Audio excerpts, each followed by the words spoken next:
have a large search and rescue operation going. We're very interested in trying to find him as soon as possible. And I should take a moment to really thank some of the partners who have reached out and who have jumped in to help us since day one with this.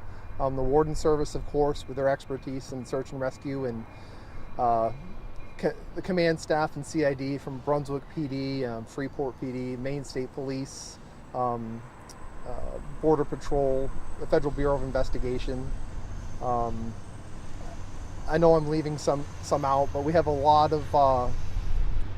of agencies and people who we've worked with for years, but people who have shown up to help us try to find young Theo. So I think it's important to thank all these people who are helping us out today, because it means a lot to me, and I know it means a lot to the family and especially to the community.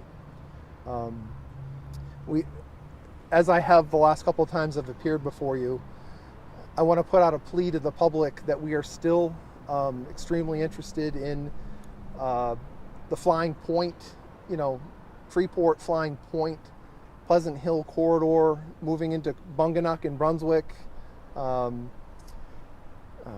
We're spending a great deal of time and resources searching this area, and presently it's the best information we have currently is that we still believe he's in this general area. So we still ask for the public's assistance if they have game cameras, trail cameras, dash cams, ring doorbell cams. We have reports back from our search and rescue and the wardens that they're seeing a lot of electronic surveillance out in public, and if people can check their own property, check their own camera systems, and get back to us one way or the other. We're very interested in Thursday, September 22nd, between about 4 p.m. and about 9 p.m. Any footage that can either show Theo or not show him, we're interested either way, so we can prove or disprove that he was in a certain area. So I think it's important to reiterate that request for information. We have a tip line open through communications, social media. The communications tip line is the best way to get information to us. We're responding and assigning those tasks to investigators and wardens and agents as they come in, and prioritizing and trying to stay on top of all that. And we really appreciate all the information we've received so far. Every bit of information we get allows us to exclude or prove one way or another where he is not so far. So even though it sounds like it's not a good thing, it allows us to perhaps start to cancel out some areas. I'll let the lieutenant talk about some of the search and rescue aspects of this. Thank you. Yeah, thank you. All right. So from the Warden Services point of view, we're basically systematically ruling out places like we do in every search and rescue situation, using a variety of resources. We have our K9 team here. We use aircraft resources as well as volunteer MESARD searchers. So we're conducting this like we do every other search. We have a systematic review of everything that we're doing, and ultimately we're hopeful that we'll come up with something soon.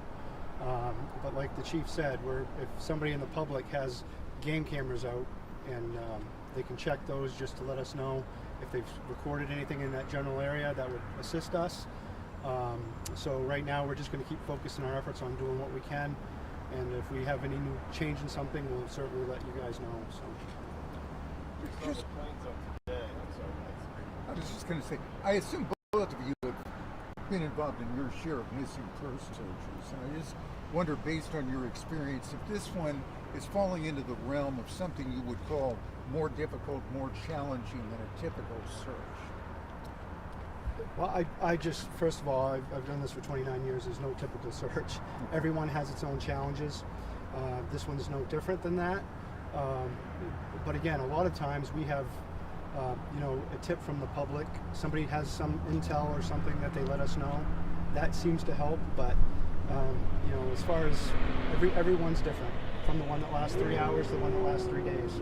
So we handle these all the same way. So we have a systematic way to address these issues, and we base it based on, if we have intel, we change our priorities. So.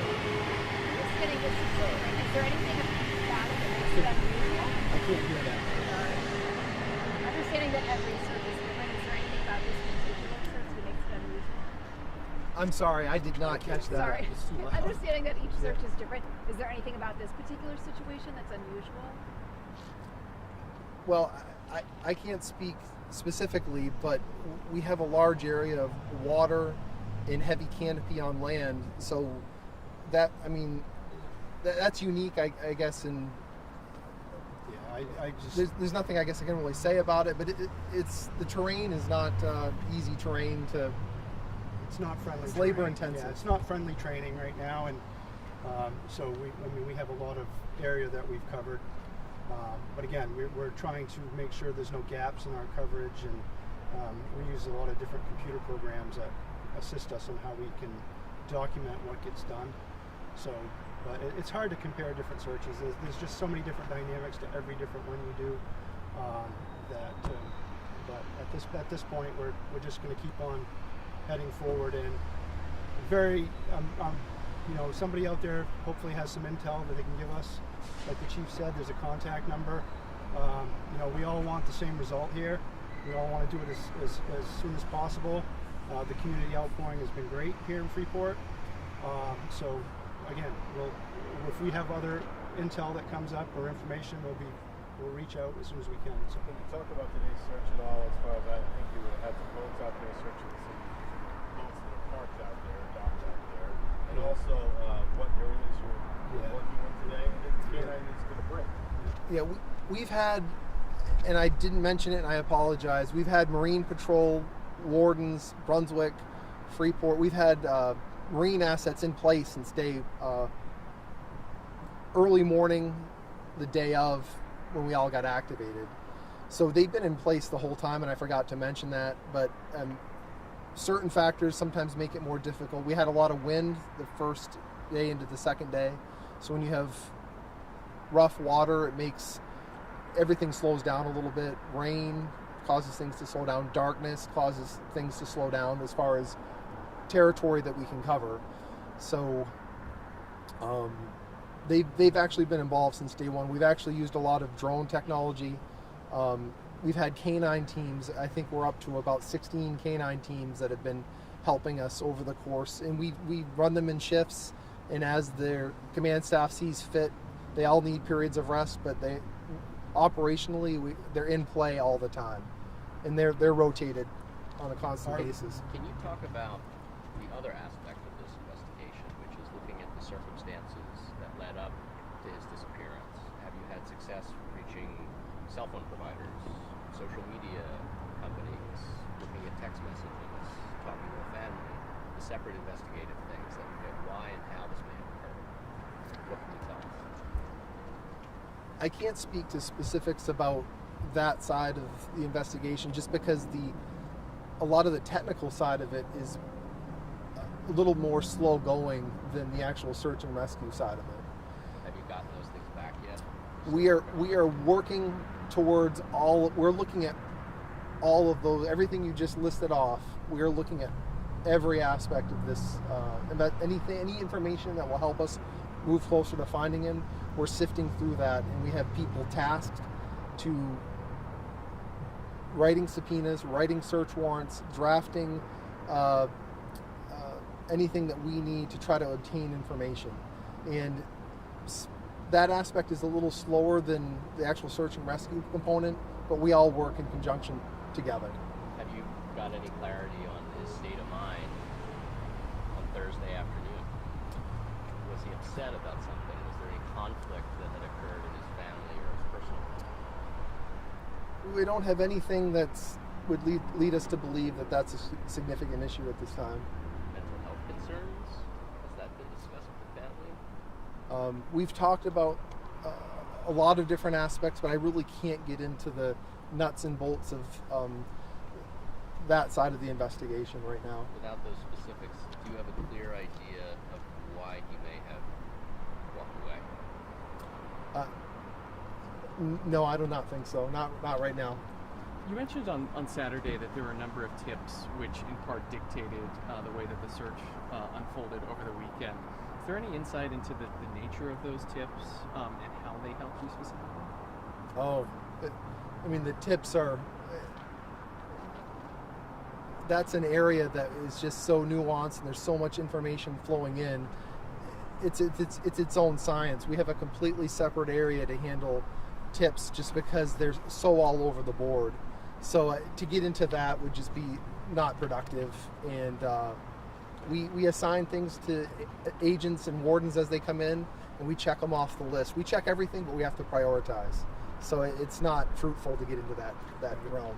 Can you tell us what is it specifically at this moment that leads you to believe that he's still in the area, and what, if anything, would potentially move you to expand the search area or consider other locations where he could be?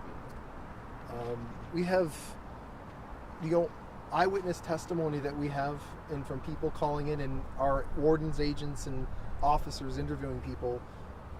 We've been given no reason to move our current center of operations or the current search zone that we're in. We have no proof of evidence to show that he's moved outside of this our search area that we're in now. So until that happens, until the facts lead us to another place, we're going to stay right where we are and continue operating as quickly as we can to find it. What is that eyewitness testimony you mentioned? Sightings of people. It's a small neighborhood in Freeport, and a lot of people know each other, and the kids go to school together, and so we have people who have come forward who have seen him on the day in question.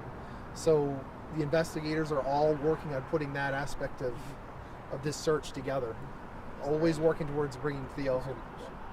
You saw that you had the roadblock out there talking to commuters on Friday night. Did any of them see him? See Theo? Well, a lot of what you're asking me is generally people have seen him. I cannot tell you for certain if how many tips came from the roadblock or came from canvassing or came from the tip line. So I'm not sure how that's divided up, but where was his last general area he was seen? The corridor we've talked about, the Flying Point, Freeport, Flying Point, Bunganuck, out to Pleasant Hill, between Brunswick and Freeport. That's the area of interest for us. So people saw him? Yes. Any cameras show up anything yet? Well, that's exactly what we're trying to find. That's why we're here. I wanted to drill down on the timeline a little bit. On Friday, last time I was here, you said that there was someone, a motorist, that spotted them on the road between 4 and 5 or 5:30, if I remember correctly. Has the last known sighting advanced in time beyond that point, later into the evening? Not to my knowledge. Okay. And at that time, he was walking along Flying Point Road somewhere. That's what our belief is. I heard that he actually didn't have a windbreaker. Is that still an accurate description? Was he wearing a white windbreaker? We're working on updating their social media content. We've been told that he did not have a windbreaker on. But what we have to do is sift through all the eyewitness information that's come in, and we're slow to change items until we have a reason to change it. So we're evaluating that now. We do know that he had on gray shorts with neon green stripes on the sides, and we may have put out neon shorts in general initially. So we believe them to be gray with neon stripes. So that has changed a little bit. And frequently too, in these types of situations, when you get somebody that calls in that says they've seen the individual, sometimes they mean well, but it's not exactly the way they remember it. So when we have to investigate every one of those when it comes in, we just don't say, change the whole search operation because somebody says they've seen him 5 miles away. We have to, try to corroborate that and make it work on that aspect of it. So we're confident in the area that we're looking at right now that we'll systematically rule everything out and it'll be in that area. So At what point might you? There's a lot of people in town who'd like to help out. At what point might you say, yes, we need volunteers, get some volunteers out here? We're not there yet. no, right now we've got trained volunteers, and a lot of this terrain isn't friendly. And even if people want to help, it's not necessarily the best idea. We've got trained people in there. We've got, like you mentioned before, our K9 teams. We've got 6 Warden Service K9 teams, and they train very hard. And actually, with this search here, they've been called to 4 or 5 other search operations, minor, throughout the state during this time frame. So they're used to being overworked, and the handlers thrive on that. So, and they're very good at what they do. So. Right now, we're just using trained volunteers. Maine Search and Rescue has a bunch of different teams, and we reach out, and they're one of our partners in Search and Rescue. So we're using them at this time. Is there any update on coordination with the school department? I think over the weekend you mentioned possible flyering or messaging through the superintendent to the student body. Is anything developed there? I believe there has. I believe we have been working towards developing flyers. There's been a lot that's happened, and I believe we have a flyer that's out with National Center for Missing and Exploited Children. I believe that flyer has been put up, and I believe that we may have obtained maybe a picture through the school for that. So we're in contact with the school department daily. So that it's yeah. All right, thank you very much.